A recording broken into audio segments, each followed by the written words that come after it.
If you just go on thinking, you need to think a bit. That will make things easier to understand. If you just think, what is a pen? As Shakespeare said, what is there in a name in Romeo and Juliet? What is there in a name? There may not be anything in a name. But as far as this object is concerned, this pen is concerned, if we want to think about it, we just pick up a pen, we start writing, and we never give a thought about what it might be. But the moment you think what it is, you realize here is this mass of matter. Some energy is applied, or it might be simply available. Sometimes, dust and all, it's simply available. You pick it up and you make use of it. We don't realize that every time we talk of an object, we think of an object, we use an object, or simply an object comes to our mind in whatever form, in the form of thought, in the form of memory, in the form of dream, or in whatever form. There are two very clear ideas associated with that. Normally, we think just pen, but no, actually, there are two ideas connected with it. One is pen itself, and second is its existence. As we said, if you think, if you go backward, then you realize that there is this mass of matter from which this pen has been manufactured, and this pen came into existence. So there are two ideas, pen and its existence. This, whatever I am talking, I have taken it from Acharya Shankar, who beautifully explains in his Vedanta this concept of existence. Then he says, even if this pen be destroyed, and all these pen, wherever there is a pen, gets destroyed, and even if the very idea of pain is destroyed, the idea of existence associated with this pen will continue to be there. This concept I had put in my book, Carving a Sky.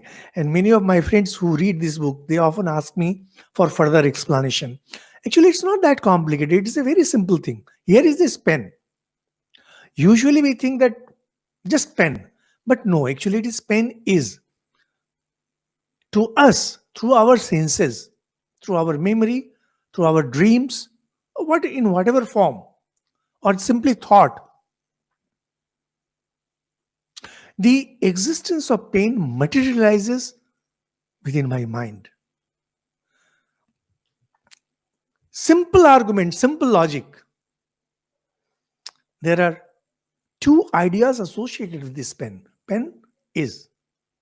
Pen may be destroyed, but isness will continue. Existence will continue. And if all the pens are destroyed, even then, existence can never be destroyed, because then here is this remote.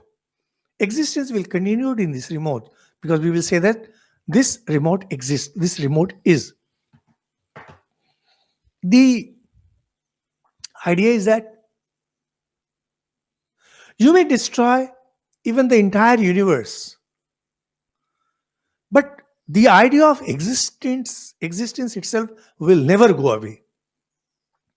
Actually, this simple is very this logic, this conclusion is very simple but profound.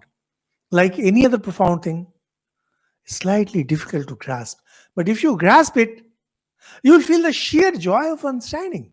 Nothing like knowledge. When you know something, it gives you maximum joy.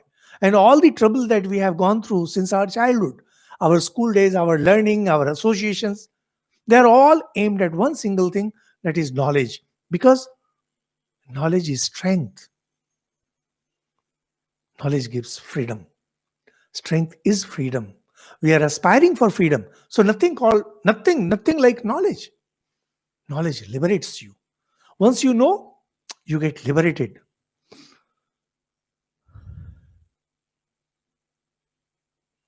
So, When everything is destroyed, when nothing remains, what will remain ultimately? Existence. Only existence will remain. This is known in Vedanta, in Indian traditions, as Sat. If you write it in English, it is known as SAT, Sat. Now, a mind can know only what exists, even if it is in your imagination.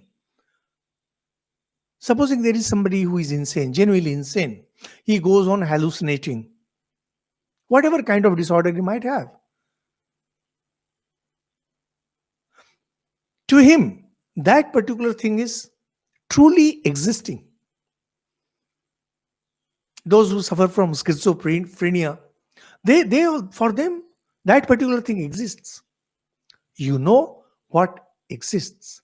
At that level, at the ultimate level where nothing else exists, where only there is Sat, pure existence. So the pure existence itself becomes knowledge because there is no one else to know. You know what exists. There is pure existence, nothing else. Call it by any name, it does not matter. And you love only what you know. You don't love something about which you have no idea. Even if it be imaginary, even it be just in idea form. So, there are lots of political ideologies which keep coming up. Only when you know about an idea that you start loving. Now, because there is nothing else other than Sat, which is Chit, it is knowledge. Chit is knowledge. So, you love that which you know. That is Anandam. Sat, Chit, Anandam. According to Shankaracharya, that which is Sat is Chit. That which is Chit is Anandam, Satchidanandam.